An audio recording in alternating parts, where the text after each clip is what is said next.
நல்லா நீங்க புரிஞ்சுங்க. நீங்கள் யாரு தெரியுமா? கர்த்தராகிய இயேசு கிறிஸ்துவுக்கு அடையாளமாகவும் அற்புதமாகவும் இருக்கிறீங்க.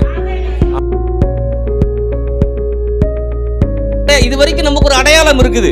கடன்ல இருக்கிறேன், நோயில் இருக்கிறேன், தரித்திரத்தில் இருக்கிறேன், வறுமையில் இருக்கிறேன், பிரச்சனையில் இருக்கிறேன், கடன் சுமை ஏறிடுச்சு, கடன் கட்ட முடியாது, இப்படிலாம் ஒரு அடையாளம் நமக்குள்ளார என்ன பண்ணுது?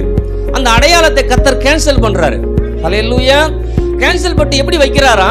கடன் வாங்கிட்டு இருந்த எண்ணெய் கடன் கொடுக்கும்படியா வைக்கிறார். சுகவீனத்தோடு இருந்த எண்ணெய் சுகத்தோடு வைக்கிறார்.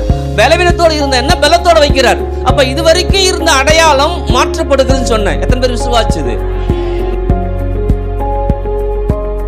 பழைய அடையாளத்தை கர்த்தர் மாற்றிட்டு புதிய அடையாளத்தை உங்களுக்கு கொடுக்கிறார். எத்தனை பேர் ஆமென் சொல்லுது?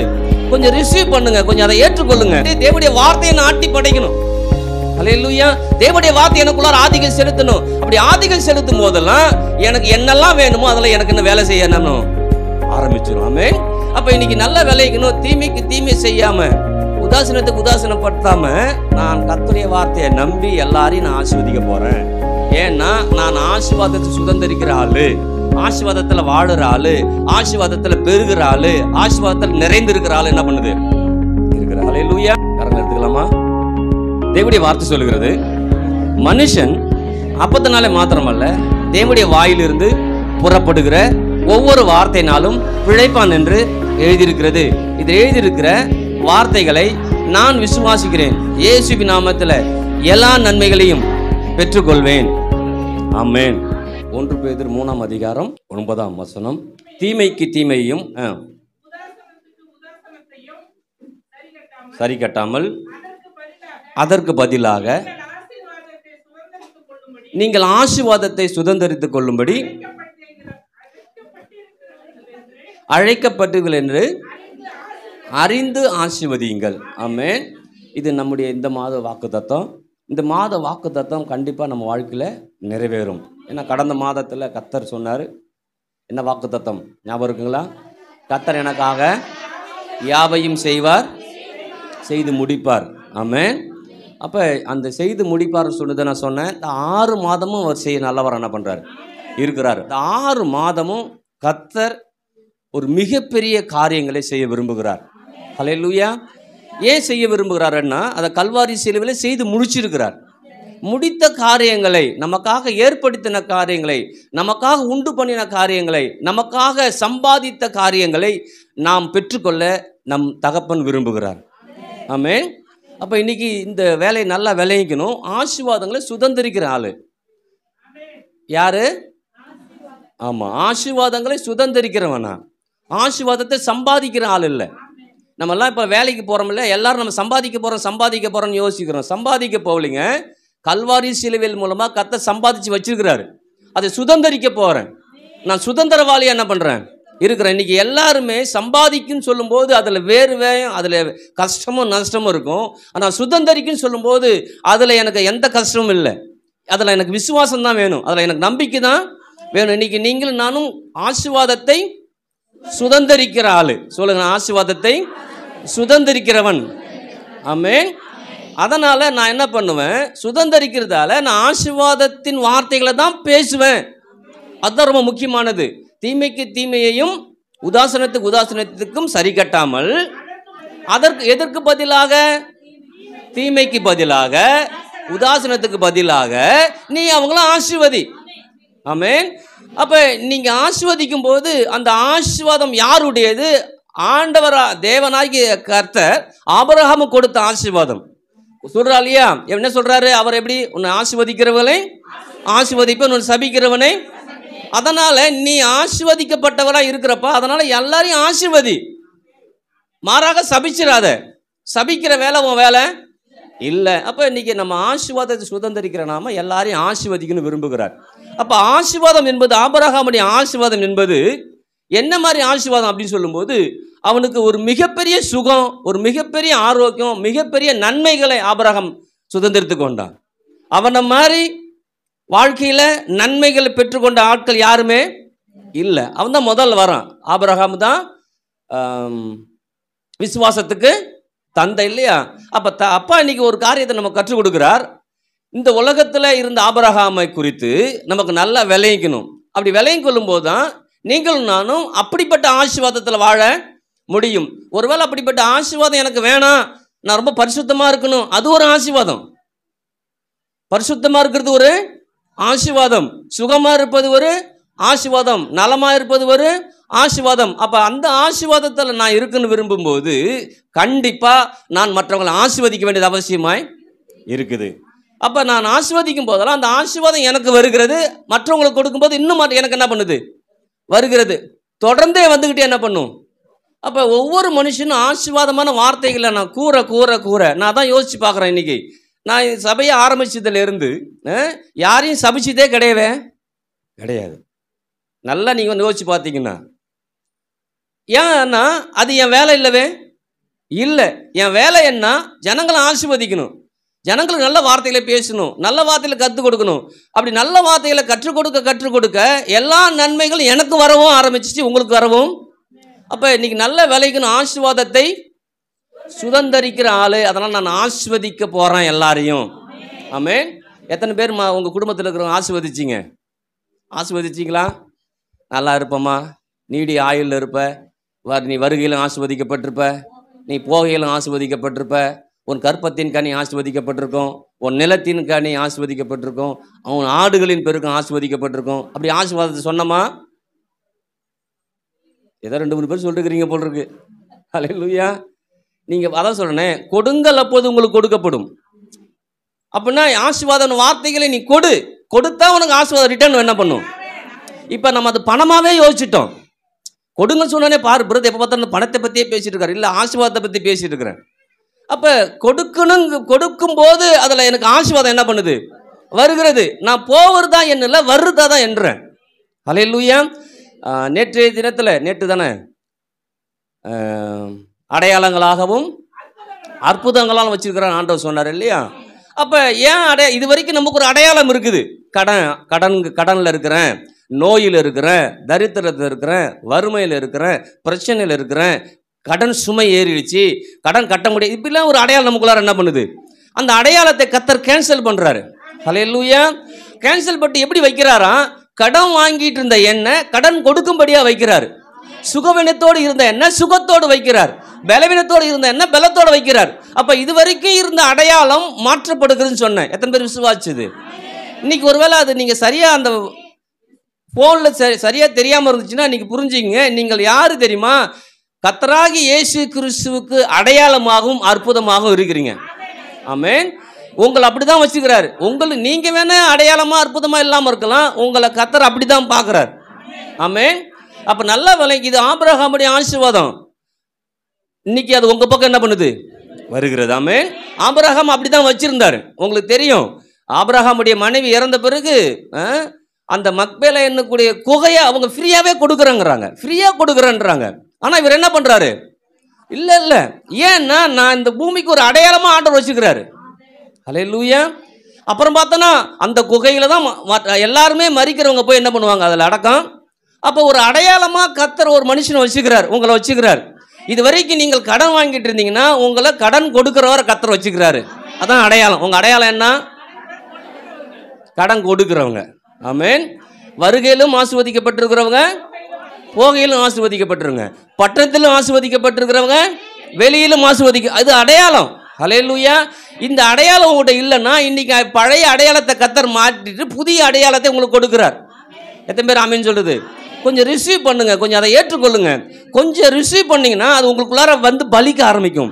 நீங்கள் ரிசீவ் பண்ணலாம். ரிசீவ் எதில் தான் பண்ணுவது தெரியுமா, உங்கள் மனது எண்ணத்துக்குள்ளார, ஆவியில் இல்லையா. உங்களுக்கு தெரியும் எபேசியரில் ஆவிக்குரிய சகல ஆசீர்வாதங்களை ஆசீர்வதித்து வச்சுக்கிறார். அப்போ ஆவியில் நான் ஆசீர்வதிக்கப்பட்டிருக்கிறேன்னா என் சரீரத்தில் ஏன் ஆசீர்வாதம் வர மாட்டேங்குது, ஏன் சரீரம் சுகம் வர மாட்டேங்குது, சரீரத்தை ஏன் பலம் வர மாட்டேங்குதுன்னா அந்த மனது எண்ணமும் எனக்குள்ளார தடுப்பு சுவராக என்ன பண்ணுது, இருக்குது.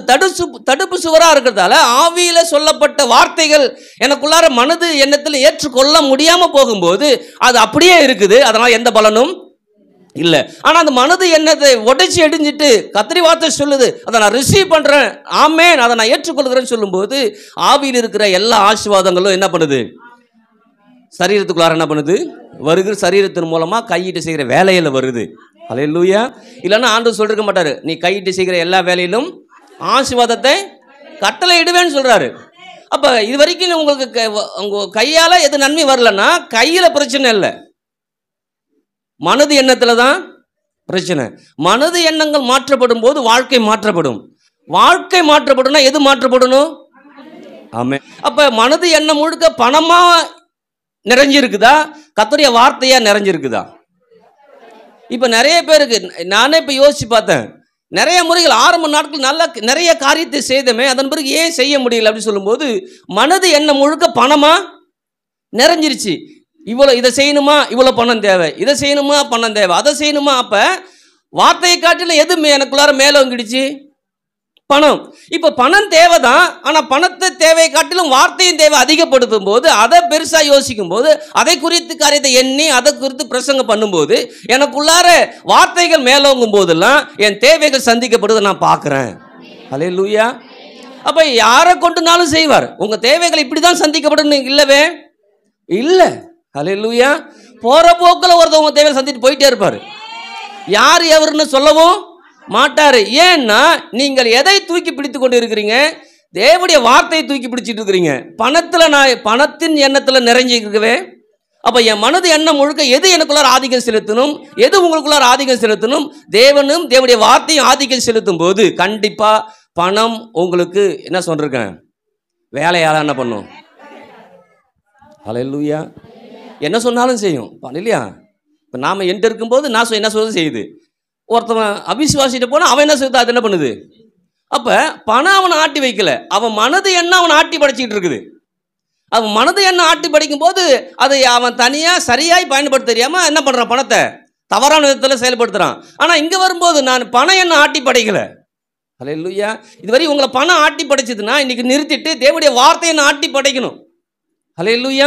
தேவனுடைய வார்த்தை எனக்குள்ளார ஆதிக்கம் செலுத்தணும். அப்படி ஆதிக்கம் செலுத்தும் போதெல்லாம் எனக்கு என்னெல்லாம் வேணுமோ அதெல்லாம் எனக்கு என்ன வேலை செய்யணும் ஆரம்பிச்சிடும். ஆமென். அப்ப இன்னைக்கு நல்ல விளைக்கணும், தீமைக்கு தீமை செய்யாம உதாசீனத்துக்கு உதாசீனப்படுத்தாம நான் கர்த்தருடைய வார்த்தையை நம்பி எல்லாரையும் நான் ஆசீர்வதிக்க போறேன். ஏன்னா நான் ஆசீர்வாதத்தை சுதந்திரிக்கிற ஆளு, ஆசீர்வாதத்தில் வாழுற ஆளு, ஆசீர்வாதத்தில் பெருகிற ஆளு, ஆசீர்வாதத்தில் நிறைந்திருக்கிற ஆளு என்ன பண்ணுது இருக்கிற. ஹல்லேலூயா. எத்தனை பேர் ஆமென் சொல்றது? அப்போ நல்லா விளைங்கிட்டு ஆண்டவரே நான் ஆசீர்வாதத்தை சுதந்திரிக்கிற ஆளு, சுதந்திரிக்கிறது நான் என்ன பண்ணுறது? ஹல்லேலூயா. அதான் சொன்னேன், கர்த்தருக்கு கீழ்ப்படியணும். ஞாபகம் இருக்குங்களா? கர்த்தருடைய வார்த்தைக்கு என்ன பண்ணணும்? கீழ்ப்படியணும். கர்த்தர் சொன்ன கர்த்தருடைய வார்த்தை வந்துருச்சா அதை அப்படியே ஏற்றுக்கணும். கீழ்ப்படியணும். ஆமாம், அதை நான் ஏற்றுக்கொள்கிறேன். அதுதான் உதாரணம் சொன்னேன். இன்னொரு நிக்கி சொல்கிறேன் திரும்பவும். அந்த திராட்சரசம் தண்ணீர் திராட்சரசமாக மாறிச்சு இல்லையா? அந்த வேலைக்காரன் என்ன பண்ணான்? தண்ணி மட்டும் ஊற்றுமா? ஊற்றுறேன். கொண்டு போய் கொடுக்கணுமா? கொடுக்குறேன். ஊற்றுனா தண்ணி மட்டும் போய் கொடுத்தா மாறுமா? மாறிச்சே. அப்போ யோசிச்சு பாருங்க. அப்போ யாரு பண்ணுது கரெக்டு? வேலைக்காரன் செஞ்சதுதான். ஆண்டவர் அற்புதம் செய்கிறவருங்க, அவரால் செய்ய முடியாது ஒன்றுமே. எல்லா கிறிஸ்துவத்திற்கு எல்லாருக்கும் தெரியும் தேவனாக கூடாதவரும் ஒன்றும் இல்லை, தேவனாக கூடாதவரும் ஒன்றும் இல்லை. ஆனால் அவங்க வாழ்க்கையில் ஒன்றும் இல்லாமல் இருக்குது. ஏன்னா தேவனால் கூடாத காரியம் எப்படி தான் தேவன் செய்வார்? தேவனுடைய வார்த்தை கொண்டு தான் செய்வார். அன்னைக்கு வந்து அந்த வேலைக்காரர் சொல்றாரு, தண்ணி என்ன பண்ணு, தண்ணீரை கட்சாடியில் நிரப்பு, அவ்வளோதான். நிரப்புற வேலை அவன் வேலை. சொல்லு, ஞாபகம் இருக்குதா? எப்படி நிரப்புனா? விரும்பி நிரப்புனா, விரும்பி செஞ்சான். அந்த வார்த்தை சொல்லிட்டாரா, தண்ணி மட்டும் ஊத்துருமா? ஊத்துறேன். என்ன எதுக்காக தண்ணி மட்டும் ஊற்ற சொல்றாரு யோசிக்கல. ஆனா அவனுக்கு தெரியும் எதுக்கு தண்ணி மட்டும் ஊற்ற சொல்றாரு. ஏன்னா என்ன பிரச்சனை? அங்க திராட்சரசம் குறைபட்டு போச்சு. பிரச்சனை என்னன்னு தெரியும். ஆனா பிரச்சனைக்குரிய பதிலை சொல்லும் போது பதிலை தான் ஏற்றுக்கொள்ள வரும், பிரச்சனை என்னன்னு யோசிக்கவே இல்லை. அப்ப தண்ணி மட்டும் ஊற்றும் போது விரும்பி ஊத்துறான். அடுத்து கொண்டு போய் கொடுக்கும்போது சொன்ன என்ன, எப்படி கொடுத்தான்? நம்பி கொடுத்தான்.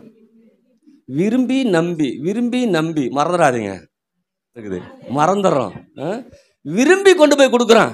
அதுக்கு தான் அந்த உதாரணம் காமிச்சேன். ஒரு பொருளை எடுத்து சொல்லும்போது நான் பிரதரை எடுத்து சொல்கிறேன், பிரதர் எடுத்து சொல்லும்போது பிரதர் என்கிட்ட எப்படி எடுத்து வந்து கொடுக்கணும்? விரும்பி கொடுத்தாருன்னா இந்தாங்க பிரதர் கொடுப்பாரு. விரும்பாம கொடுத்தாருன்னா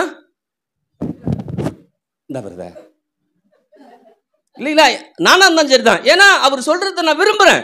விரும்ப என்ன பண்ணுவேன்? இந்தாங்க பிரதர். புரியுதுங்களா? அப்போ ஊத்துனா ஊத்துறான், விரும்பி ஊத்துறான். அதுக்கு தான் நான் இவங்களுக்கு ரெபேக்காலை பற்றி சொல்லும்போது சொன்னது.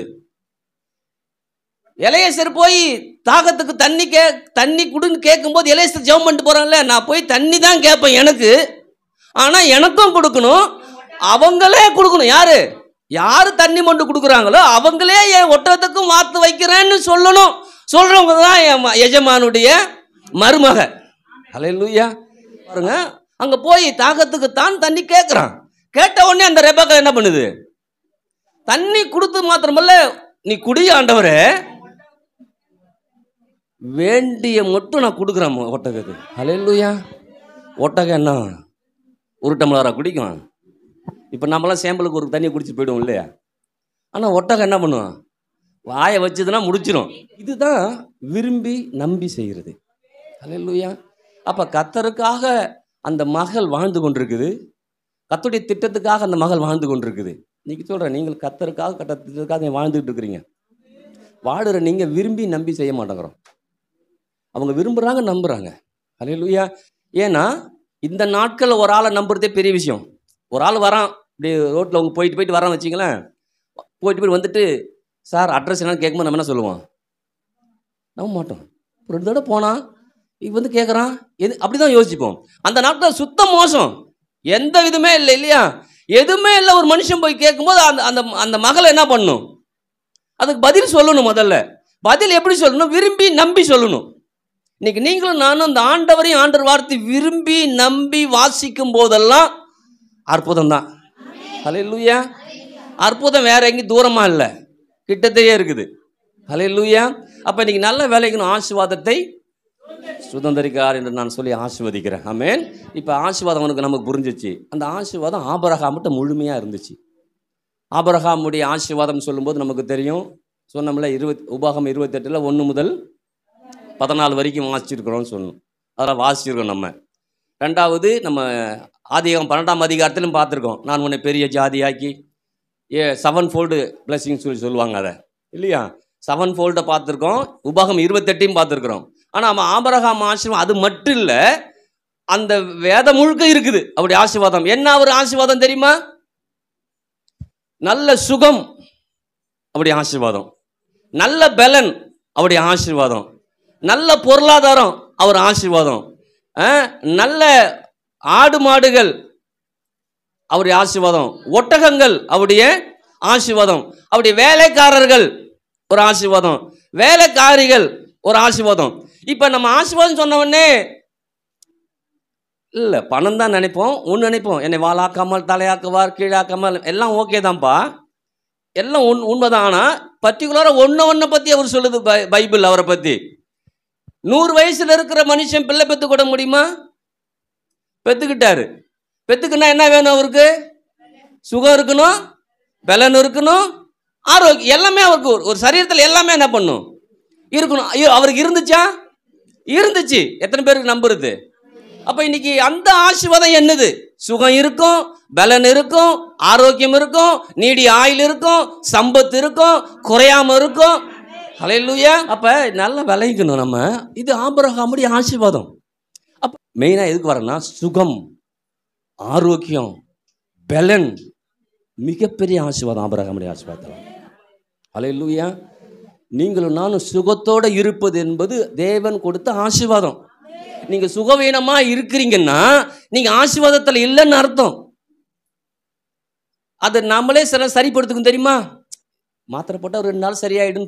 நம்மளை சரிப்படுத்த சில வழியில் போகும் தெரியுமா? நீங்கள் அப்படி போக வேண்டிய ஆள் இல்லை, போகக்கூடாதுங்கிறார் ஆண்டவர். ஹல்லேலூயா. அந்த ஆபிரகாமுக்கு எப்பயாவது அப்படி தான் இருக்கும். வயசு ஆயிடுச்சுன்னா, ஒரு 90 வயசு ஆயிடுச்சு, 100 வயசு ஆயிடுச்சு, அப்படியே காலத்தை ஓட்டிட்டு போயிடும். அப்படிதான் எங்கேயாவது பேசியிருக்கிறாரா ஆபிரகாம்? இல்லை இல்லை இல்லையா? 100 வயசுல பிள்ளைய பெற்றுக்கிறான். எவ்வளோ தடகாத்தனமான ஆளாக இருந்திருப்பான், எவ்வளோ ஆரோக்கியமான ஆளாக இருந்திருப்பான், எவ்வளோ பலமுள்ள ஆளாக இருந்திருப்பான். ஹல்லேலூயா. எத்தனை பேருக்கு புரியுது? அப்போ இன்னைக்கு நான் பலன் குன்றாமல் இருக்குன்னு ஒரு ஆசீர்வாதம் வச்சுக்கிறாரு. நான் பலவீனமாக இருக்கிறேன்னா அது எனக்கு ஆசீர்வாதம் தெரியாமல் இருக்கிறேன். அதனால் தெரியாமல் இருக்கும்போது அதில் எந்த பலன் எனக்கு என்ன பண்ணாது? இன்னைக்கு முடிவு பண்ணிக்கணும், நீங்கள் சுகமாக இருப்பது தேவன் கொடுத்த ஆசீர்வாதம், பலனாக இருப்பது தேவன் கொடுத்த ஆசீர்வாதம், நிறைவாக இருக்குன்னு சொல்லுவது தேவன் கொடுத்த ஆசீர்வாதம். ஆமென். ஹல்லேலூயா. எத்தனை பேருக்கு புரியுது? இதை புரிஞ்சாதான் அடுத்ததுக்கே போக முடியும். ஏன்னா அடுத்தது கொஞ்சம் காம்ப்ளிகேட்டான விஷயம். திருவிருந்த குறித்து தான் இன்னைக்கு பேசலான்னு யோசிச்சுட்டு இருக்கிறேன். இல்லைங்களா? திருவிருந்தின் மூலம் உண்டாகிற ஆரோக்கியம். அல்லேலூயா. ஆரோக்கியமும் நன்மையும் நமக்கு உள்ளார வந்து நம்ம வாழ்க்கையில் பலிக்காமல் விடவே விடாது. ஆமென். அப்போ ஆசீர்வாதத்தை சுதந்திரிக்கிற ஆள், இது வரைக்கும் நான் ஆசீர்வாதம்னா என்னன்னு தெரியாமல் வாழ்ந்து கொண்டே இருந்துட்டேன். அல்லேலூயா. 10 ஒட்டகம் போச்சு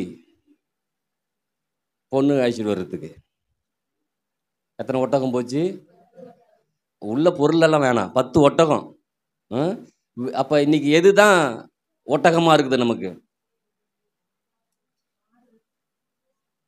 விலை உயர்ந்த கார்கள், மெர்சிடிஸ் பென்ஸ் ஒரு 10 இருக்கணும். ஏங்க ஒன்று 1 கோடியோ 2 கோடியோ சொல்கிறாங்களே, 10 20 கோடி ஆகுமே. உங்கள் சொத்தாங்க, அப்பன் சொத்துங்க. அப்பா வீட்டு சொத்து யாருக்கு? இப்போ உங்கள் அப்பா வச்சுக்கிறாரு, உங்களுக்கு எப்படி இருக்கும்? யாரும் சந்தோஷப்படுற மாதிரி தெரியல. உங்களுக்கு வேணால் பென்ஸ் வேணாம், எனக்கு வேணும். ஹல்லேலூயா. இதெல்லாம் நமக்கு ஆசீர்வாதமே தெரியல. இதெல்லாம் எல்லாம் பெருமைன்னு நினச்சிட்டு இருந்துட்டோம். கார் இருக்கிறது பெருமை, வண்டி இருக்கிறதெல்லாம் பெருமை, அதெல்லாம் எனக்கு பெருமை கிடையாது அப்படின்னு நடந்து போன நாட்கள்லாம் இருக்குது. ஆனால் பெருமைன்னு நினச்சிருந்தாருன்னு வச்சுக்க, இப்போ ஆபிரகாம 10 ஒட்டகத்தை அனுப்புவாரா? இல்லை. 10 ஒட்டகமும் நோஞ்சா ஒட்டகம் இல்லை, போய் சேருமோ சேராதோ அனுப்பிவிட்டுரும். அந்த மாதிரி இல்லை, திட்டகாத்தமான ஒட்டகத்தை அனுப்புறாரு. ஏன்னா அவர் ஆசீர்வாதத்தை சுதந்திரிக்கிற ஆளு, சுதந்திரிச்சு வாழ்ந்த ஆளு. இப்போ நமக்கு ஆசீர்வாதம்னா பணம் மட்டும்தான் தெரியுது, சுகம் தெரிய மாட்டேங்குது, பலம் தெரிய மாட்டேங்குது, ஆரோக்கியம் தெரிய மாட்டேங்குது, எல்லாமே அதில் அடங்கி இருக்குது. அப்போ ஆபிரகாம் அந்த உடன்படிக்கையின் மூலமாக ஆசீர்வாதத்தை சுதந்திரிச்சிட்டான். இன்னைக்கு புதிய உடன்படிக்கையின் மூலமாக, புதிய உடன்படிக்கை எதுக்கு அடையாளமாக இருக்குது? திருவிருந்துக்கு அடையாளமாய் இருக்குது. அப்போ இந்த திருவிருந்தை நீங்கள் அனுசரிக்கும் போதெல்லாம், திருவிருந்தை எடுத்துக்கொள்ளும் போதெல்லாம் நீங்கள் எதை எடுத்துக்கொள்ளுகிறீங்க? சுகத்தை, பலத்தை, ஆரோக்கியத்தை என்னும் ஆசீர்வாதத்தை எடுத்துக்கிறேன். அல்லேலூயா. வெறும் ஆசீர்வாதத்தை எடுத்துக்கிறேன்னு சொன்னால் அது புரியாது. சுகம் என்பது ஒரு ஆசீர்வாதம், பலன் என்பது ஒரு ஆசீர்வாதம், பணம் என்பது ஆசீர்வாதம், மேன்மை என்பது ஒரு ஆசீர்வாதம். ஏன்னா அங்கே திருவிருந்துக்கு நம்ம திருவிருந்துன்னு சொல்கிறோம் இல்லையா? சில பேர் அதை எப்படி சொல்லுவாங்க? ராபோஜனம் அப்படின்னா தான் அவங்களுக்கு ஓகே. இன்னும் அது திருவிருந்து சொல்கிறீங்க, எங்கள் சபையில் வந்து ராபோஜனம் எடுப்பாங்க அம்மாங்க, இல்லைங்களா? இன்னொரு சொல்லுவாங்க அது புது நன்மை எடுக்கணும்பாங்க, இல்லையா? நீ யோசிச்சு பாருங்க, புது நன்மைன்னா என்ன? புதிய நன்மையை நான் எடுத்துக்கிறேன். இதை எடுக்கும்போது எதை எடுத்துக்கிறேன்? புதிய நன்மையில். புதுசு புதுசாக டெய்லி அவங்க எடுத்தாங்கன்னா புதிய நன்மையில் என்ன பண்ணுறாங்க? எடுத்துக்கிறோம், இல்லையா? திருவிருந்துனா என்ன? நல்லா யோசிச்சு பாருங்க. திரு என்பது எதை குறிக்கும்? ஒரு கனத்தை, ஒரு மேன்மையை, இல்லையா? திருமணம் ஆகிற வரைக்கும் இந்த திருவர செல்வன், திருமணம் ஆனவனுக்கு திரு அப்படின்னு வரும், திருமதி அப்படின்னா ஒரு மதிப்பிற்குரிய, ஒரு மேன்மைக்குரிய அப்படின்னா அது அர்த்தம், இல்லையா? அப்போ திரு விருந்து, ஒரு மேன்மையான விருந்துக்காக அழைக்கப்பட்டிருக்கிறீங்க, ஒரு உயர்வான விருந்துக்காக அழைக்கப்பட்டிருக்கீங்க, ஒரு உன்னதமான விருந்துக்காக. அப்போ புது நன்மைனாலும் ஓகே தான், திருவிருந்துனாலும் ஓகே தான். இப்போ ராபோஜனம், நான்லாம் ராபோஜனம் அது ராத்திரியில் எடுக்கிறதா இருக்குது. அதில் ராபோஜனம் அது ராத்திரி தாங்க எடுக்கணும். இயேசு கிறிஸ்து சொல்லிருக்காரு, ராத்திரியிலே அப்பத்தை எடுத்து உடனே ராத்திரியே பகலோ. ஹல்லேலூயா. ராபோஜனம் என்பது எதை குறிக்குது? அன்னைக்கு பஸ்கா பண்டிகை அனுசரித்த காரியத்தை குறிக்குது. அப்போ பஸ்கா பண்டிகை எப்போ அனுசரிச்சாங்க? இரவில் அனுசரிச்சாங்க. இரவில் அனுசரிக்கிறாங்க, இல்லையா? ரத்தத்தை எடுத்து நிலக்காலுக்குள்ள பூசிட்டு அந்த சரீரத்தை சுட்டு பூசிக்கிறாங்க, இல்லைங்களா? அப்போ அது அது ராபோஜனம், இல்லையா? அது பஸ்கா பண்டிகை. அப்போ பாஸ் ஓவர் இங்கிலீஷில் அவங்களுடைய எல்லாமே அன்னைக்கு கடந்து போகக்கூடிய நாளாக என்ன பண்ணுச்சு?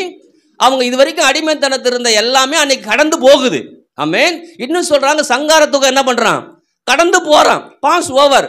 அவங்களை அழிக்க வந்த வாதை எதுவுமே அவங்களை அழிக்காதபடி அவங்களுக்கு ஒரு பாதுகாப்பு என்ன பண்ணுச்சு? கொடுத்துச்சு. இன்னும் பைபிள் எப்படி சொல்லுது பாருங்க. அங்க சொல்லும்போது சங்கீதம் 105 எடுங்களேன். அப்போது அவர்களை வெள்ளியோடும் பொன்னோடும் புறப்பட பண்ணினார். அப்புறம்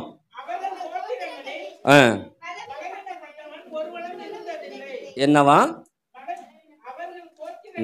ஆமா, சரி. இப்போ 1 படிச்சிட்டோமா? 36 படித்தோம்னா, அவருடைய தேசத்திலே தலைச்சரங்கள் அனைத்தையும் அவருடைய பலனிலே முதற் பலனான எல்லாவற்றையும் நல்லா விளைவிக்கணும். இவங்களை பற்றி சொல்லும்போது 37ஆம் வசனம் ஒரு விதமாக சொல்லுது, மற்றவங்களை பற்றி சொல்லும்போது வேறு விதமாக சொல்லுது. மற்றவங்களை பற்றி சொல்லும்போது என்ன சொல்லுது? அவங்க வீட்டில் சங்காரம் நடந்துச்சு அப்படின்னு சொல்லுது. இங்கே வரும்போது சங்காரம் நடக்கலை, இவங்க பாதுகாக்கப்பட்டாங்க, இவங்க விடுதலை ஆனாங்க அப்படி சொல்லப்படலை. இங்கே சொல்லும்போது கொஞ்சமா விடுதலை ஆனாங்க, சங்கரம் ஆகாம இருந்தாங்க. ஆனால் அதை மையப்படுத்தி சொல்லவே, எதை மையப்படுத்தி சொல்லுது? அவர்களுக்கு மரணம், இவர்களுக்கு வாழ்வு. ஹல்லேலூயா. அப்ப நீங்களும் நானும் இந்த திருவிருந்து, இந்த ராபோஜனத்தை எடுக்கும்போது இந்த வேலையில் என்ன உங்களுக்குள்ள நடக்குதுன்னா, மரணத்தில் இருக்கிற உங்களுக்கு வாழ்வு உண்டாகிறது. ஹல்லேலூயா. அப்ப இங்க சொல்லுது, ராபோஜனம் எடுக்கும்போது என்ன நடந்துச்சா? 37ஆம் வசனம் சொல்லுது, அவர்களை வெள்ளியோடும் பொன்னோடும், ஒன்று வெள்ளியோடும் வெல்த்தோட வராங்க, ரெண்டாவது கோத்திரங்களில் பலவீனப்பட்டவன். அப்ப ஒரு ஆளு கூட பலவீனமா அன்னைக்கு இல்லவே இல்லை, அதன் பிறகு இல்லவும். அப்ப ஆபிரகாமுடைய ஆசீர்வாதத்துல ஒரு மிகப்பெரிய ஆசீர்வாதம் அந்த ஆபிரகாம் மூலம் அந்த சந்ததிக்கு போய்கிட்டே என்ன பண்ணுது இருக்குது. இப்ப ஆபிரகாமுடைய சந்ததி தான் உள்ள போயிட்டு வெளில வராங்க இல்லையா? அப்ப அவர்களுக்கு ஆபிரகாம் மறைந்து பல ஆண்டுகள் போயிடுச்சு. பல ஆண்டுகள் போனா கூட அந்த ஆபிரகாமுடைய ஆசீர்வாதம் அவருடைய பிள்ளைகளுக்கு தொடர்ந்து வந்து கொண்டே இருக்குது. அதான் நீங்க சொல்ற, நீங்கள் நான் நம்பணும், நீங்களும் நானும் கர்த்தருடைய நாமத்துக்கு மகிமை சேர்க்கும்படியாய் நானும் என் பிள்ளைகளும் அடையாளங்களாகவும் அற்புதங்களாக என்ன பண்றோம் இருக்கிறோம். ஆபிரகாமே இல்லைங்க, ஆனா ஆபிரகாமுடைய ஆசீர்வாதம் கடந்து என்ன பண்ணுது அவங்களுக்குள்ளார வருகிறது. அப்ப மீட்பு என்பது எதை குறிக்குது? வெள்ளியோடும் பொன்னோடும் புறப்பட்டு வருகிறார்கள், ஒன்று. ரெண்டாவது பலவீனமே இல்லை. ஹல்லேலூயா. இன்னைக்கு நீங்க பலவீனமா இருந்து அந்த பலவீனத்தை உணர்ந்தவர்களாய் பலவீனத்திலே வாழ்ந்து கொண்டிருந்தீங்கன்னா கர்த்தர் சொல்றாரு, அது அநித்தியமானது. எது அநித்தியமானது? பலவீனமா இருக்கிறது.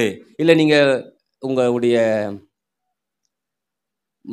மெடிக்கல் ரிப்போர்ட் பார்க்குறீங்க, இவ்வளோ சுகர் ஏறுது, இவ்வளோ இறங்குது, இவ்வளோ பிரச்சனையாக இருக்குது, அவ்வளோ பிரச்சனையாக இருக்குது, அது அநித்தியமானது.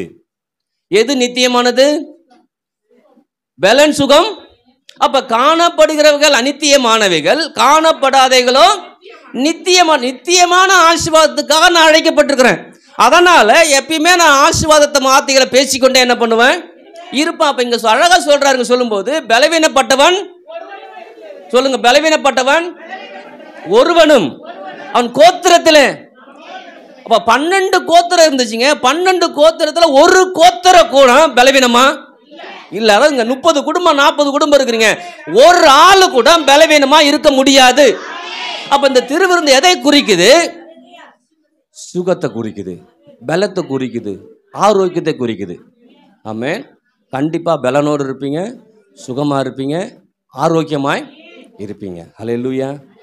அதுக்காக தான் இதை நம்பணும். இதை என்ன பண்ணணும்? நீங்கள் விசுவாசிக்க ஆரம்பிக்கணும், அதிகப்படியாக நம்பணும். எப்படி ஒரு மாத்திரையை போடும்போது நம்பி போடுறீங்களோ, நீங்கள் மாத்திரை கூட நம்பாமல் போட்டிங்கன்னா அது வேலை செய்யாது. தெரியுமா? நீங்கள் நம்ப ஒரு நிமிஷமாக போட்டு பாருங்களேன், மாத்திரையை வலியே போகாது. ஆனால் நம்பி போடும்போது மாறுது. ஏன்னா சொன்னால அந்த மனது எண்ணங்கள் என் சரீரத்தை அந்த மாத்திரை வேலை செய்வதற்கு நான் என்னை லெகு பண்ணி கொடுக்கும். லெகு பண்ணி கொடுக்கும்போது தான் மாத்திரை உங்களுக்குள்ள வேலை என்ன பண்ணும் செய்யும். உங்களுக்கு தெரியாது இல்லைங்க, ஊசி போட வருவாங்க இல்லையா? ஊசி போடும்போது என்ன சொல்லுவாங்க உங்களை? கொஞ்சம் ஊசா அப்படின்னா என்ன அர்த்தம்? உன் பாடி எனக்கு இணக்கமாக கொடு, அப்போ தான் ஊசியே போட. நீங்கள் மாட்டியும் நீங்கள் ஊன்னு சொல்லிட்டு நரம்பை பிடிச்சிட்டு உட்காந்துங்களேன், அவர் அதில் குத்தவே முடியாது, சத்தத்தை காணும். அப்போ நான் என்ன பண்ணுறேன், அந்த டாக்டரோ நர்ஸுக்கிட்ட என்னை ஈடு பண்ணுறேன். ரைட்டுங்க, எனக்கு வலி போனால் போதும், இன்னைக்கு நல்லா முடிவு பண்ண ஆண்டவர் எனக்கு கொடுத்த ஆசீர்வாதம் வலி இல்லாமல் இருக்கணும்னு. நான் வலியோடு இருக்கிறேன்னா நான் ஆண்டவர்கிட்ட நான் ஈல்டு பண்ணல, நானா ஒரு பக்கம் முறுக்கிட்டே என்ன பண்ணுறேன் இருக்கிறேன். அதனால எந்த பலனுமே. அப்போ இங்கே சொல்றது, பலவீனப்பட்டவன் ஒருவனும் இருந்ததில்லை, இன்னைக்கும் நானும் பலவீனமாக இருக்க மாட்டேன். ஹல்லேலூயா. எத்தனை பேர் ஆமென் சொல்லுது? இருக்க மாட்டேன்னு கண்டிப்பாக நம்புனீங்கன்னா, கண்டிப்பாக விசுவாசிங்கன்னா, இதை நீங்கள் எடுக்கும்போது சாதாரணமாக எடுக்கவே கூடாது. ஹல்லேலூயா. இது வரைக்கும் நீங்கள் சாதாரணமாக எடுத்துக்கலாம், இன்னைக்கு சாதாரணம் எடுக்கவே கூடாது. ஏன்னா ஏசாயா தீர்க்கதரிசன புத்தகம் சொல்லுது இல்லை, என்ன சொல்லுது பாருங்க, 53ஆம் அதிகாரம் 4-5.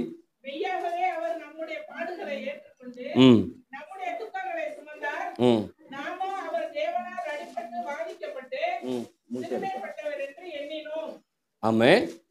இப்போ என்ன சொல்றாரு அந்த வசனத்தில் ஏசிய தீர்க்கதரிசி, அப்பா உன் பாடுகள், உன் கஷ்டம், உன் வலி, உன் வேதனை, உன் நோய் எல்லாவற்றையும் என்ன பண்ணிட்டாராம்? சுமந்து தீர்த்துட்டாரு. இயேசுவின் தழும்புகளால் குணமானன்னு சொல்றாரு. ஹல்லேலூயா. எத்தனை பேர் ஆமென் சொல்றது? என் வேதனையை அவர் சுமந்து தீர்த்துட்டார், எனக்கு சுகத்தை ஏற்படுத்தி கொடுத்துட்டார். நான் இப்படிப்பட்ட ஆசீர்வாதத்தில் வாழ போறேன். ஆமென். ஹல்லேலூயா. ஒன்றும் சத்தத்தையே காணுமே. ஹல்லேலூயா. அதான் சொல்றேனே, இப்போ பணத்தை பற்றி பேசியிருந்தா உங்களுக்கு ஜம ஜூட்டிக்காக என்ன பண்ணிருக்கோம்? சுகம்னவனே சுகமா ஏதாவது பணம் கொடுத்தா வாங்கிட்டு போகலான்னு நினச்சேனே. ஏங்க உங்கள் பணம் பூரா அங்கே தாங்க போயிட்டு இருக்குது, சுகவீனத்துக்கு போயிட்டு இருக்குதுங்க. உங்கள் பணம்லாம் நிற்கணும்னு ஆண்டவர் விரும்புகிறார். ஹல்லேலூயா. சொல்கிறல்ல, சம்பாதிச்சு பூரா பொத்த பையில போட்ட மாதிரியே போய்கிட்டு இருக்குது. போவும் தான், இன்னைக்கு அது நிற்குது. ஹல்லேலூயா. அப்போ நல்ல விளைக்கணும். என்னுடைய பாடுகளை, என்னுடைய நோய்களை, என் துக்கங்களை, அப்படின்னா துக்கங்களை, என் வலிகளை எல்லாத்தையும் சுமந்து தீர்த்துட்டார் அப்படின்னு சொல்றாரு. அப்ப அவருடைய தழும்புகளா நான் குணமானேன். அங்க சொல்லும்போது சொல்லுது எப்படி, அங்க ஒன்று சொல்லுது பாருங்க. ஒன்று ஆண்டவர் அழகா சொல்றாரு. அவங்க என்ன நினைச்சாங்களாம், நீங்க ஏதோ வாதிக்கப்பட்டு, நீங்க ஏதோ நொறுக்கப்பட்டு, நீங்க ஏதோ சாகிற மாதிரி யோசிச்சோம். இன்னைக்கு எல்லாருமே இயேசு மரிச்சாரு, அடக்கம் பண்ணப்பட்டாரு, கல்வாரி சிலுவையில் ஆணியில எல்லாத்தையும் பார்க்கும்போது என்ன நினைக்கிறாங்கன்னா, ஒரு வேதனையா யோசிக்கிறாங்க. ஐயோ ஆண்டவர் எனக்காக அடிக்கப்பட்டாரு. எத்தனை பேருக்கு புரியுது? ஹல்லேலூயா. இப்போ நான் வேதனை அனுபவிச்சிருக்கேன். வலி எனக்கு குத்துது குடையுதுன்னு வச்சிங்களேன். ஐயோ ஆண்டவரே, எனக்கு குத்துனாலும் பரவாயில்ல, உங்களை குத்திட்டாங்களே அப்படின்னு யோசிச்சுட்டு இருக்கிறோமா? ஆண்டவரே எனக்கு குத்துது இல்லை, அதை உங்களுக்கு நீங்கள் அந்த குத்து நீங்கள் எடுத்துக்கிட்டீங்கன்னு யாரும் யோசிக்கிறது இல்லவே. ஹல்லேலூயா. தேவன் என்னமோ இயேசு கிறிஸ்து தண்டிச்சு தவறு பண்ண மாதிரியும், தேவன் அவரை தண்டிச்ச மாதிரி யோசிச்சுட்டு இருக்கிறாங்க ஜனங்கள். புரியுதுங்களா? அது திரும்ப படிப்பா சார்.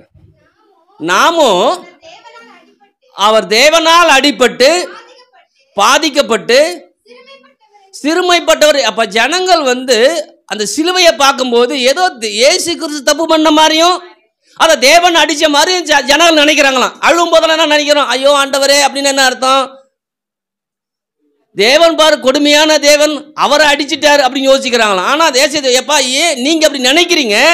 ஆனால் தேவனும் இரக்கமுள்ளவராய் இருந்து நம்முடைய அக்கிரமம் அவர் நொறுக்கப்பட்டார், நமக்கு சமாதானத்தை உண்டு பண்ணும் ஆக்கினை அவர் மேல.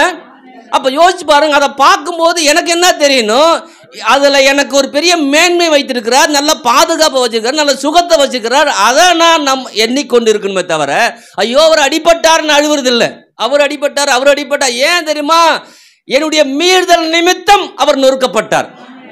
நான் மீறுறேன் இல்லையா? எதுல மீறுறேன்? சொல்லல மீறுறேன், செயல்ல மீறேன். என்னுடைய மீறுதல் நிமித்தம் அவர் காயப்பட்டிருக்கிறார். என்னுடைய அக்கிரம நிமித்தம், அக்கிரமத்தை மன்னிக்க முடியாது, அவ்வளவு பெரிய அக்கிரமம், அந்த அக்கிரமத்தை அவர் ஏற்றுக்கொண்டார். அப்ப யோசிச்சு பாருங்க. இன்னைக்கு அந்த கடவுளை இயேசு பார்க்க எப்படி பார்க்கணும்? நம்ம ஆண்டவரே அப்பா இத மாதிரி ஆண்டவர் நான் பார்த்ததே இல்லை, இதை நான் எடுத்துக்கொள்ளும் போது சுகத்தை நான் பண்றேன். ஹல்லேலூயா. நீங்க பாத்தீங்கன்னா தெரியும், மத்தேயு சுவிசேஷத்துல 8ஆம் அதிகாரம் 16-17 படிப்பா சார். இங்க என்ன சொல்லுதுன்னா, இயேசு கிறிஸ்து இருக்கும்போது, வாழ்ந்து கொண்டிருக்கும்போது பிணியாளிகள், பிசாசு பிடிச்சவங்க எல்லாரும் என்ன பண்றாங்க? அவர்கிட்ட வராங்க. வந்தவொடனே எல்லாருக்கும் என்ன பண்றாரு? சுகம் கொடுக்கிறார். எல்லாத்துக்கும் சுகம் கொடுக்கிறார். சுகம் கொடுத்துட்டு அடுத்த வார்த்தை என்ன சொல்லுதுன்னா, அவர் தாமே நம்முடைய பலவீனங்களை ஏற்றுக்கொண்டு நம்முடைய நோய்களை சுமந்தார் என்று ஏசாயா தீர்க்கதரிசியால். அப்ப என்ன நடந்திருக்குதுன்னா, ஏசாயா சொல்றா இல்லையா, அது நம்முடைய மீறுதல் நிமித்தம், நம்முடைய அக்கிரமத்தின் அவருக்கு நொறுக்கப்பட்ட காரியத்தால தான் அன்னைக்கு வந்த எல்லாருக்கும் சுகம் கொடுக்க முடிஞ்சிச்சான். இன்னைக்கு நீங்க வந்திருக்கீங்களா? நீங்க இது வரைக்கும் சுகவீனமா இருந்தீங்கன்னா கர்த்தர் இன்னைக்கு சுகத்தை கொடுக்கிறாரு. எப்படி கொடுக்கிறாரு தெரியுமா? நல்லா யோசிச்சு பாருங்க. எப்படி கொடுக்கிறாரு? ஏன் தண்டனையை அவர் ஏற்றுக்கொண்டுறார். வேதம் சொல்றது பாவத்தின் சம்பளம் மரணம். ஆமென். அப்ப மரணத்தை அவர் ஏற்றுக்கொண்டதால ஜீவன் எனக்கு வருது. ஜீவாதிபதியாக இயேசு மரணத்தை ஏற்றுக்கொண்டதால ஜீவாதிபதியாக அந்த ஜீவன் எனக்கு என்ன பண்ணுது? எத்தனை பேர் ஆமென் சொல்றது? அப்ப ஏசாயா தீர்க்கதரிசி சொல்லப்பட்டது இயேசு கிறிஸ்து நாட்கள் என்ன பண்ணுது? நிறைவேறுது. ஆமா, அப்படி சொல்றாரு, நிறைவேறு சொல்றாரு. இப்ப நான் சொல்றேன், இந்த அப்போஸ்தலனாகிய பவுல் சொல்றாரு இல்லையா, அப்பத்தை எடுத்து ஸ்தோத்திரம் பண்ணி அதை பிட்டு நீங்கள் வாங்கி புசியுங்கள், இது உங்களுக்காக பிற்கப்படுகிற என்னுடைய சரீரமாய். இது யார் சொல்றது? அப்போஸ்தலன் பவுல் சொல்றார் இல்லையா? அப்ப அங்கவே பிணியாளிகளை கர்த்தர், அதாவது சிலுவையில ஏற்றுக்கொள்வதற்கு முன்பாகவே ஏசாயா தீர்க்கதரிசியில ஆகமத்தில் நிறைவேறுதுன்னா, இன்னைக்கு எல்லாவற்றையும் சிலுவையில முடிச்சிட்டாரு. என் வலிய, என் வேதனைய எல்லாத்தையும் முடிச்சு. அப்ப முடிச்சிட்டாருன்னா எனக்கு என்ன பண்றணும்? அது நிறைவேறி இருக்கணும். புரியுதுங்களா? ஏன் நிறைவேறலன்னா, அது எனக்கு ஒரு பெரிய ஆசீர்வாதமா நான் எண்ணாம, எனக்கு சுகம் எனக்கு ஒரு ஆசீர்வாதம், பலன் எனக்கு ஒரு ஆசீர்வாதம், அந்த பலத்தையும் சுகத்தையும் நான் இன்னைக்கு ரிசீவ் பண்றேன்னு சொல்லும்போது, இன்னைக்கே அப்படியே உங்களுக்குள்ளார ஹீல் என்ன பண்ணுது? ஹல்லேலூயா. அப்ப என்னுடைய எல்லா தண்டனை அவர் ஏற்றுக்கிட்டார், சுமந்துக்கிட்டான்னு சொல்லும் இல்லையா? அவருடைய சரீரத்துல உழுத நிலம் போல மாறிச்சு. நமக்கு தெரியும் இல்லையா? அந்த கொக்கி போட்டு என்ன பண்றாங்க? இழுக்கிறாங்க. ஹல்லேலூயா. ஆமா தானே? கொக்கி போட்டு முதல்ல என்ன போய் பதியுது? அதில் அந்த கொக்கி தான் பதியும். பதிஞ்ச பிறகு தான் எடுப்பாங்க இல்லையா? அப்போ கொக்கி போய் பதியும் போது அது அவருக்குள்ளார என்ன வருது? வேதனை, வலி எல்லாம் என்ன பண்ணுது? அந்த வலி எதை குறிக்குது? ஏன் வலியை குறிக்குது, ஏன் வேதனைய. அந்த வலியை இப்போ எனக்குள்ளார ஒரு வலி இருக்குது, என்னை ரொம்ப அது குத்துது, குடையுது. இந்த வலியை அவர் சுமந்துட்டார் அப்படின்னு நான் நினைக்கும் போது இந்த வலி அங்கே போகுது, அங்கே சுகம் எனக்கு வருது. எத்தனை பேருக்கு புரியுது? ஹல்லேலூயா. இன்னும் நல்லா நான் சரீரத்தை பற்றி சொல்லும்போது நல்லா தெரியும். இந்த பிஸ்கட்டை நல்லா பார்த்துங்க. இந்த பிஸ்கட்டுக்குள்ளார புள்ளி புள்ளியாக ஒரு புள்ளி இருக்குதா? சிங்கப்பூரில் போனோம்னா, ஜோசப் பிரின்ஸ் பாஸ் சர்ச்சுக்கு போனோம்னா இதை மாதிரி கொடுக்க மாட்டாங்க. அவங்க கட்டமாக இருக்கும். அங்கே ஒரு பிஸ்கட் கட்டமாக இருக்கும், அதில் வந்து புள்ளி புள்ளி புள்ளியாக இருக்கும், கோடு கோடு கூட இருக்கும் அந்த பிஸ்கட்டில். சாப்பிட்டீங்களா பிரதர்? அந்த புள்ளி எதை குறிக்குது தெரியுமா? அந்த கோடை எதை குறிக்குது தெரியுமா? அந்த கோடு அவரை குத்தி இழுக்கிறத குறிக்குது. அந்த புள்ளி அந்த காயத்தை என்ன பண்ணுது? அப்போ யோசிச்சு பாருங்க, இந்த புள்ளி எதுக்காக வைக்கிறாங்க? இந்த பிஸ்கட்டில் போடுறதில்ல. எல்லா பிஸ்கட்லையும் ஓட்டை இருக்கும் பார்த்தீங்களா? என்ன வித்தியாசமாக கொடுத்துருப்பாங்க. ஏன் அதை கொடுக்குறாங்க? அப்போ தான் ஃபுல்லாக பாயில் ஆகும். இல்லைன்னா எப்படி ஆகிருக்கும்? எந்த பக்கம் ஓட்டை இருக்குதோ அந்த பக்கம் பாயிலாக இருக்கும், எந்த பக்கம் ஓட்டை இல்லாமல் இருக்கும் அங்கே என்ன பண்ணிருக்கும்? வெந்து வேகாமல் என்ன பண்ணும்? அப்போ இது வரைக்கும் வெந்து நூடுல்ஸாக போயிருக்கீங்கன்னா, இதை நீங்கள் எடுத்தீங்கன்னா நீங்கள் நொந்து நூடுல்ஸாக போகவே எத்தனை பேருக்கு புரிஞ்சுதுன்னு தெரியல. ஹல்லேலூயா. நாம் என்ன நினச்சிக்கிட்டோம்? ஓட்டை போட்டிருக்கிறான், ஏதோ அழகு போட்டிருக்கிறான், அதில் கோதுமையை வரைஞ்சிருக்கிறான், எல்லாத்தையும் யோசிக்கிறோம். ஆனால் இது ஏன் அந்த அப்பம் வந்து வேகணுமா? வேகணும்னா என்னதான் பண்ணணும்? அதுல புள்ளி போட்டே ஆகணும். நம்முடைய வேதனை நீங்கணுமா? இயேசுடைய முதுகுல புள்ளி போட்டே ஆகணும். அந்த புள்ளி போட்டாதான் என் வேதனை அங்க போகும். புள்ளி போடலன்னா வேதனை போகவே எத்தனை பேருக்கு விளங்குது? ஹல்லேலூயா. புள்ளி போட்டாரா? வாங்கிட்டாரா? நான் ஏன் வாங்கிட்டு இருக்கிறேன் இது வரைக்கும்? புள்ளி போட்டது எதுக்கு? சரீரம் ஏன் பிற்கப்பட்டது? அப்போ எனக்கு வர வேண்டிய ஆக்கினையை அவர் எடுத்துக்கொண்டதால அந்த ஆக்கினை தீர்ப்பிலிருந்து நான் விடுதலையாக்கப்பட்டிருக்கிறேன். ஏன் வேதனையை அவர் சுமந்ததால நான் வேதனையெல்லாம் இருக்க முடியும். ஹல்லேலூயா. சுகம் என்பது நம்முடைய பிறப்புரிமை. புரியுதுங்களா? ஒரு பிள்ளை பிறக்கும்போது அவ்வளோ சுகமாக பிறக்குது. ஆனால் பாதிக்கப்படுறோம் கொஞ்ச நாளில், ஏதோ ஒரு பாதிப்பு வந்துடுது நமக்குள்ளார. ஏன்னா பிசாசுடைய வேலை என்ன? சுகமாக ஒரு ஆள் இருந்துடவே கூடாது. ஹல்லேலூயா. சந்தோஷமாக இருந்துட கூடாது, நிறைவாக இருக்கக்கூடாது, பெருக்கமாக இருக்கக்கூடாதுங்கிறது பிசாசுடைய எண்ணம் என்ன பண்ணுது? இருக்குது. அப்போ பிசாசு தன்னுடைய கலைகளை என்ன பண்ணுறான்? விதைச்சிக்கிட்டே போகிறான். அந்த கலைகளே நம்பிடும். கர்த்தருடைய வார்த்தையை நம்ப தவறிவிட்டோம். இன்னைக்கு சொல்லணும், பிசாசு இது வரைக்கும் என்னை ஏமாத்திட்டான், இனிமேட்டு என்னை ஏமாற்ற முடியாது. சுகம் என்னுடைய பிறப்புரிமை. நான் மறுபடியும் பிறந்திருக்கிறேன். என்ன பண்ணுறீங்க நீங்கள்? மறுபடியும் என்ன பண்ணுறீங்க? ஆமாம், அதான் சொல்கிறாரு. மறுபடியும் எப்படி பிறந்திருக்கும் தெரியுமா? ஒரு குழந்தை இப்படி பிறக்கும்போது அவ்வளோ நல்லா மொழுன்னு இருக்குது இல்லை? பார்த்துறீங்களா குழந்தை பிள்ளைய? நீங்கள் சொல்லக்கூடாது, இல்லை என் பேரை வந்து ஒல்லியாக பிறந்தான் அப்படிலாம். எல்லா உறுப்புகளும் அழகா இல்லையா? அதே போல் திரும்ப எல்லா சுகத்தோடு என்னை பிறக்க வச்சுக்கிறாரு. ஆனால் அந்த சுகத்தை நான் ஏன் அடையலைன்னா என்னுடைய பிறப்புரிமையை பற்றி எனக்கு சரியா தெரியல. ஹல்லேலூயா. இன்னைக்கு முடிவு பண்ணிக்கணும், புதிய ஏற்பாடு சபையில் பலவீனப்பட்டவங்கள் ஒருவரும் இருப்பதில்லை. பலவீனப்பட்டவங்கள் ஒருவரும் இருப்பதில்லை. சுகவீனப்பட்டவங்கள் ஒருவரும் இருப்பதில்லை. அவருடைய கால்களை என்ன காலா மாத்துறாரு? மான் கால்களை போலாக்குறார். எதுக்கு மான் காலை போலாக்குறாரு? உட்காந்துட்டே சோத்திரம் சோத்திரம் சொல்றதுக்காக இல்ல, அவருக்காக மேலே எழும்படியாய், ஹல்லேலூயா, அவருக்காக காரியத்தை செய்யும்படியாய், இந்த பூமியில் அவர் என்னை கொண்டு என்னெல்லாம் செய்ய விரும்புகிறார் அதெல்லாம் செய்யும்படியாய். அப்ப சுகம் பலன் என்பது ஒரு ஆசீர்வாதம். அந்த பலத்தை எனக்கு கொடுக்கிறார். அது கொடுக்கும் போதே வெறும் பலன் சுகத்தை மட்டும் கொடுக்கல, வெள்ளியோடும் பொன்னோடும் புறப்பட்டு வருகிறார்கள். இது வரைக்கும் வெள்ளியும் பொண்ணு அடகு வச்சு நம்ம சரீர சுகத்தை பார்த்துருந்தோம்னா, இனிமேட்டு வெள்ளியும் பொண்ணு அடகு வச்சு பார்க்கறாள். வெள்ளியும் பொண்ணும் கத்துட்டு கொடுத்துட்டு நான் பலத்தோடும் சுகத்தோடும் ஆரோக்கியத்தோடும் வாழக்கூடிய ஆளு. நான் விளையாட்டுக்காக சொல்ல, ஏன்னா அவங்க வெள்ளியோடும் பொண்ணோடு புறப்பட்டு வந்தாங்க இல்லையா, அந்த வெள்ளியும் பொண்ணும் கர்த்தர் யாருக்கு பயன்படுத்தினார்? தனக்கென்று பயன்படுத்தினார். நல்லா அலங்காரமா போட சொன்னார். ஞாபகம் இருக்குங்களா? எல்லாத்துக்கும் மாட்டி விட்டு வெளில வராங்க. எல்லா வீட்டிலும் இறப்பு, எல்லார் வீட்டிலும் கூக்குரல கேட்குது, எல்லாம் அழுகுறாங்க. இவங்க மட்டும் தங்கத்தையும் வெள்ளியும் அதையும் இதையும் போட்டுக்கிட்டு அலம்பல் பண்ணிட்டு வந்திருக்கிறாங்க. ஹல்லேலூயா. இன்னைக்கு இது வரைக்கும் அலம்பல் பண்ணது எதுக்கு தெரியுமா? ஆண்டவர் சொல்றாரு, எப்பா கைட்டி ஆலயத்தில் கட்டுருக்கு விடுன்றாரு. நான் எப்படி கொடுப்பேன் அப்படின்னு யாரும் கேட்கல. கைட்டி கொடுத்தாங்க. ஏன் தெரியுமா? அவங்களுக்கு தெரியும், மொட்டையா வந்தாங்க, அலங்கரிச்சுது ஆண்டவர். வெள்ளியோடு முன்னோடு புறப்பட வந்து யாருங்க பண்ண சொல்லுது? செத்த வீட்டில் யாராவது கொடுப்பானா? தண்ணியே கொடுக்க மாட்டேன். இப்போ டீ கொடுக்குறான வீட்டில், அப்பெல்லாம் தண்ணியே கொடுக்க மாட்டான் இறந்த வீட்டில். அந்த தேசம் முழுக்க, அதாவது ஆடு மாடு என்னென்ன உயிரினம் இருக்குது, எல்லா உயிரினத்திலையும் தலைச்சின் பெல்ல சங்காரிக்கப்படுகிறது. ஆனா இவங்களுக்கு மட்டும் வாழ் எப்படிப்பட்ட வாழ் தெரியுமா? அலங்காரமான வாழ். ஹல்லேலூயா. அப்ப யோசிச்சு பாருங்க, இன்னைக்கு அலங்காரமா இருக்க வேண்டிய நாம் அலங்கோலமா ஏன் இருக்கிறோம்னா, அலங்காரமா என்னை மாற்றி இருக்கிறார். என் வேதனை போயிடுச்சு, என் நோய் போயிடுச்சு, என் தரித்திரம் போயிடுச்சு. நான் நல்லா வெள்ளியோடும் பொண்ணோடு வந்து கர்த்தரை துதிக்கக்கூடிய ஆளு, கர்த்தருக்காக வாழக்கூடிய ஆளு, கர்த்தருக்காக கொடுக்கக்கூடிய ஆளுங்கிறத மறந்து நம்ம ஒரு போக்குல போய்கிட்டு என்ன பண்றோம்? இருக்கிறோம். ஹல்லேலூயா. அப்போ இந்த பிஸ்கட்டை பார்க்கும்போதெல்லாம் தெரியணும், எல்லா வீட்லையும் பிஸ்கட் வரும். என் வலி இல்லை, என் வேதனை இல்லை, என் நோய் இல்லை, என் தரித்திரம் இல்லை, எல்லாம் முடிஞ்சிருச்சு. ஹல்லேலூயா. இப்போ அதான் கடைசியாக வைக்கிறேன். இதை எடுக்கும்போது ஒன்று தெரியணும், நீங்கள் எதில் வேதனைப்பட்டிருக்கிறீங்களோ இன்னைக்கு கேன்சல் எல்லாத்துலேயும். ஹல்லேலூயா. கர்த்தருக்காக வாழ போகிறோம். ஹல்லேலூயா. கர்த்தருக்காக செய்ய போகிறோம். ஆமென். அப்போ அன்னைக்கு ஆண்டவர் வந்து ஜனங்கள்கிட்ட இடைப்பட்டு அவரை பற்றி சொல்லி சொல்லி சொல்லி அவருக்காக பிள்ளைகளை வாழ வச்சுட்டாரு.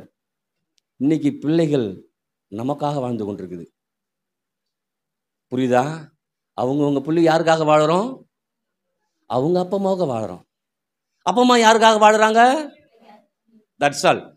ஆனால் யாரும் ஆண்டவருக்காக குறையா நினைக்காதீங்க. இதுதான் உண்மை. என் பிள்ளைக்காக நான் வாழுறேன். பிள்ளை என்ன பண்ணும்? எனக்காக வாடா, இதே எப்படியாவது எனக்காக படிச்சு வாடா, மேலே வாடா. டேய், எனக்காக படிக்காத, ஆண்டவருக்காக படி. ஏன் தெரியுமா ஆண்டவருக்காக படிக்கணும்? ஆண்டவர் தான் அறிவை கொடுக்குறார், ஆண்டவர் தான் ஆற்றலை கொடுக்குறார், ஆண்டவர் தான் எல்லாத்தையும் கொடுத்தார். நீ எனக்காக அது பயன்படுத்தினா அது பயன்படாது. நீ கர்த்தருக்காக பயன்பட போறக்கூடிய பாத்திரமா நீ மாறிட்டனா உன்னை எடுத்து பயன்படுத்துவார். சத்தத்தையே காணும். ஹல்லேலூயா. ஆனால் நீங்க படிச்சிருக்கணும் படிக்காது இல்லை, நான் வாழுறதே கர்த்தருக்காக. ரெண்டு பேர் தான் சத்தம் வருது. மற்றவங்களாம் இல்லை, எங்கள் பேரனுக்காக வாழ்ந்துட்டு இருக்கிறேன், எப்படியாவது அவனை வாழ வச்சிடுறேன், பேத்திக்காக வாழுகிறேன். நீங்கள் வாழ வைங்க. ஆனால் ஆண்டவருக்காக வாழ வச்சிங்கன்னா அவனை மாதிரி இந்த பூமியில் யாரும் வாழ முடியாது. ஹல்லேலூயா. உங்களுக்காக வாழிச்சிங்கன்னா கொஞ்சம் பரிதாபம் தான். கொஞ்சம் பரிதாபத்தில் வாழலாம். பரிதாபம் வாழலாம் தெரியுமா? பரிதாபத்தில் வாழுறீங்களா, ராஜரீகமாக வாழுறீங்களா? ஹல்லேலூயா. இன்னைக்கு முடிவு பண்ணணும், ஆண்டவரே நான் திருவந்து எடுக்க போகிறேன், இதில் தான் என் வாழ்வு அடங்கி இருக்குது, இதில் தான் என் மேன்மை அடங்குறது, இதில் தான் என் உயர்வு அடங்கி இருக்குது, இதில் தான் ஒரு விடுதலை என்ன பண்ணுது. அன்னைக்கு 430 வருஷம் அடிமைத்தனத்தில் இருந்தாங்க. எத்தனை வருஷம்? இன்னைக்கு சொல்கிறேன், நீங்கள் எத்தனை வருஷம் நோயின் அடிமைத்தனத்தில் இருக்கீங்களோ இன்னைக்கு கர்த்தர் ரிலீஸ் பண்ணுற அதிலிருந்து. கொஞ்சம் விசுவாசிங்க, கொஞ்சம் நம்புங்க. ஹல்லேலூயா. இதை எடுக்கும்போது, இதை புசிக்கும் நாளில், அவன் ஆதாம் சொல்ல, ஆண்டவர் சொன்னார்ல, இதை புசிக்கும் நாளில் சாகவே சாவாய். அன்னைக்கு ஆதாம் புசிச்சான், சாவு வந்துச்சு. இன்னைக்கு இயேசுவின் சரீரத்தை நான் புசிக்கிறேன், எனக்கு வாழ்வு வருது. இன்னைக்கு புசிக்கும் நாள். இந்த புசிக்க போறேன், நான் வாழ போறேன். இந்த புசிக்க போறேன், நான் வாழ போறேன். இந்த புசிக்க போறேன், ஏராளமா வாழ்வேன். இந்த புசிக்க போறேன், தாராள வாழ்வேன். பலவீனப்பட்டவனா நான் இருக்க மாட்டேன். ஹல்லேலூயா. 120 வருஷம் வாழ்வேன். இது கொஞ்சம் அதிகமாக தான் இருக்கும். கண்ணு மங்காது பலன் குன்றாது. கண்ணு மங்காது பலன் குன்றாது. கண்ணு மங்காது பலன் குன்றாது. சத்தத்தே காணும். ஹல்லேலூயா. கண்ணாடி கடலாம் என்னதான் வருதுன்னு கேட்குறீங்களா? மோசே அப்படிதான் வாழ்ந்தார். ஹல்லேலூயா. இன்னைக்கு உங்களை கர்த்தர் அப்படி வாழ வைக்க விரும்புகிறார். ஆமென். நீங்கள் இனிமேட்டு நீங்கள் பலவீனத்தை உணர மாட்டீங்க. ஐயோ வலிக்குதே, அநித்தியமானது. வலிக்குதே, அநித்தியமானது சொன்னால் அழகாக நீங்கள் சொன்னாங்க. சிரிச்சிட்டு போன்னு சொல்கிறாங்க பாருங்க. ஜென்டில் சிரிப்பு அது வேற சொல்லிருக்கிறாங்க. Gentle smile. சிரிச்சிருக்கீங்களா? அது மாதிரி சிரிச்சு பாருங்க. அதெல்லாம் தானாக வராது, அங்கே உள்ளேருந்து வரணும். சரி, என்னை ஃபோட்டோ எடுக்கும்போது சிரிக்க சொல்லுவாங்களே, ஈமா அது வராது தானா இல்லைங்களா? ஏன்னா சில நேரத்தில் நான் அப்படி சிரிக்கும்போது ஃபோட்டோ எடுத்துக்கணும். அது சில ஃபோட்டோ எடுக்கும்போது அக்கு போரா இருக்கும். கொஞ்சம் சிரிக்கணும். அப்பாவுக்கும் சிரிக்க, அம்மா சிரிக்க தெரியாதான். ஆனால் இப்போ ஜென்டில் ஸ்மெல் சொல்லி கொடுத்துருக்காங்க உங்களுக்கு. எல்லா பிரச்சனையும் அப்படி பாருங்க பார்ப்போம். அநித்தியமானவைகள், அநித்தியமானவைகள், அநித்தியமானவைகள். நித்தியமான தேவன் என்னோடு இருக்கிறார். என்னை நித்தியமாய் வாழ வைக்குவார். ஆமென். இப்போ நம்மளை விட்டுருங்க, ஆண்டவர் அறியாது இருக்காங்க தெரியுமா? அவங்களுமே நித்தியமாக வாழறவங்க தான். எங்கே தெரியுமா வாழ்வாங்க? அவங்க நரகத்தில் வாழ்வாங்க. இந்த ஜீவன் உள்ள ஆத்மா தாங்க. எல்லாத்துக்கும் நித்திய வாழ்வு தான். யாருக்கும் நித்திய வாழ்வு இல்லை. நாம நித்தியமாக பரலோகத்தில் இருப்பேன், அவன் நித்தியமாக நரகத்தில் இருப்பான். இந்த இயேசுவே நம்பி இருக்கிறவன் பரலோகத்தில் இருப்பான். ஹல்லேலூயா. எத்தனை பேருக்கு புரியுது? இன்னைக்கு ஒவ்வொரு அடியும் எனக்காக ஏற்றுக்கொண்டார். ஒவ்வொரு வழிகளும் எனக்காக ஏற்றுக்கொண்டார். அதில் தான் அங்கே சங்கீதக்காரன் சொல்கிறான் 103 என் ஆத்துமாவே கர்த்தரை ஸ்தோத்திரி, என் முழு உள்ளமே பரிசுத்த நாமத்தை ஸ்தோத்திரி, என் ஆத்துமாவே கர்த்தரை ஸ்தோத்திரி, அவர் செய்த சகல உபகாரங்களையும் மறவாது. என்ன உபகாரம் பண்ணிட்டார்? இன்னைக்கு நம்ம கேளுங்களேன், அவன் என்ன செஞ்சாரும் ஆண்டவர் போயிட்டு இருக்கிறேன்னு கேட்குறான். ஐயோ கடவுளே, அவரை அக்கிரமங்கள்லாம் மன்னித்து. அப்போ யோசிச்சு பாரு, நம்ம பண்ண எல்லா அக்கிரமத்தையும் மன்னிச்சிருக்கிறார். பிறந்ததுல இந்த சிந்தையில அக்கிரமம், எண்ணத்தில் அக்கிரமம், பேச்சில் அக்கிரமம், செயலில் அக்கிரமம். அங்கே சங்கீதக்காரன் சொல்கிறான், நான் கர்த்தருக்கு ஏன் தான் மன்னிச்சு சொல்கிறேன், என் அக்கிரமத்தை ஃபுல்லாக மன்னிச்சுக்கிறார். ஹல்லேலூயா. என் அக்கிரமத்தை எல்லாம் மன்னித்து. அவங்க சொல்கிறான் என் நோய்கள் எல்லாம். அவன் எப்போ சொல்கிற தெரியுமா? தன் வாழ்க்கை நாட்களை வாழ்ந்து பார்த்துக்கிறான். எல்லா நோயும் அவர் தான் நீக்கி இருக்கிறார். என் அக்கிரமெல்லாம் மன்னித்து, என் நோய்கள்லாம் குணமாக்கி, இன்னொன்று சொல்கிறான், என் பிராணனை அழிவுக்கு விலைக்கு மீட்டு. ஆமென். ஹல்லேலூயா. உங்கள் பிராணம் போவாதே சொல்லுங்க. என் பிராணம் போவாது. விலைக்கு மீட்டுட்டார், விலைக்கு மீட்டுட்டார். அதை நான் விசுவாசிக்கிறேன். அதை எடுக்கும் போதெல்லாம் எனக்கு ஜீவன் தான். இதை எடுக்கும் போதெல்லாம் எனக்கு வாழ்வு தான். ஹல்லேலூயா. இதையே எடுத்துட்டு இருக்கிறது இல்லை. உடனே எடுத்து பிஸ்கட் சாப்பிடும் போதெல்லாம் ஜீவன் இல்லை. இதை எடுக்கும்போது நான் என்ன எண்ணிக்கொண்டு சாப்பிட்றேன். இதை எடுக்கும்போது என்ன எண்ணிக்கொண்டு சாப்பிட்றேன். அப்படி சரீரத்துக்கு அடையாளமாக இது இருக்குது. எல்லாத்தையும் எனக்காக அவர் சரீரம் பிற்கப்பட்டது, அவர் சரீரம் நொறுக்கப்பட்டது. எனக்கு வர வேண்டிய எல்லா தண்டனையும் ஒன்று விடாமல் ஏற்றுக்கிட்டார். ஒன்று கூட மிச்சம் வைக்கவே இல்லை, எல்லாத்தையும் ஏற்றுக்கிட்டாரு. இன்னைக்கு நீங்கள் அதான் சொல்கிறேனே, இது வரைக்கும் நீங்கள் செய்த எல்லா பாவத்தையும் மன்னிச்சு திரும்ப உங்களை புது சிருஷ்டியாக மாத்துறாரு. ஹல்லேலூயா. பழையவைகள் ஒழிந்து போயின, எல்லாம் சத்தத்தை காணுமே. அப்போ நீங்கள் முடிவு பண்ணிக்கணும், எல்லா அக்கிரமங்களையும் மன்னித்து ஏந்துக்கலாமா? எல்லா அக்கிரமும் மன்னித்து, எல்லா நோய்களும் குணமாக்கி, என் பிராணனை அழிவுக்கு விலைக்கு மீட்டு, என் கிருபையினால் இரக்கங்களால் முடிசூட்டி, நன்மையினால் என் வாயை திருப்தியாக்குவார். கழுகுக்கு சமானமாய் என் வயது வாழ வயது போலாகிறது. ஆமென். ஹல்லேலூயா. எப்படி இருக்குமா? வாழ வயதுன்னா தெரியுமா? அந்த கண்ணுக்குட்டி போட்டவனே துள்ளும் பாரு. ஒரு கண்டுக்குட்டி போட்டவனே துள்ளுமா? எப்படி துள்ளும்? இங்கிட்டு ஓடும், அங்கிட்டு ஓடும், அங்கிட்டு ஓடும். எங்க ஓடணும் அதுக்கு? அந்த வயது. ஹல்லேலூயா. வாழ வயது போல கர்த்தர் நம்மளை மாற்றி நம்மளை உயர் ஸ்தலங்களில் ஏறி பண்ணி அங்கே உட்கார வைக்கிறவர் என்ன பண்ணுறாரு இருக்கிறாமே. இன்னைக்கு எடுத்துங்க, சுகம் இருக்கும், பலன் இருக்கும், ஆரோக்கியம் இருக்கும், பணமும் இருக்கும். ஹல்லேலூயா. இது வரைக்கும் போன பணம்லாம் திரும்ப வந்துடும். ஹல்லேலூயா. சுகம் என்னது? என்னுடைய பிறப்புரிமை. ஆமென்.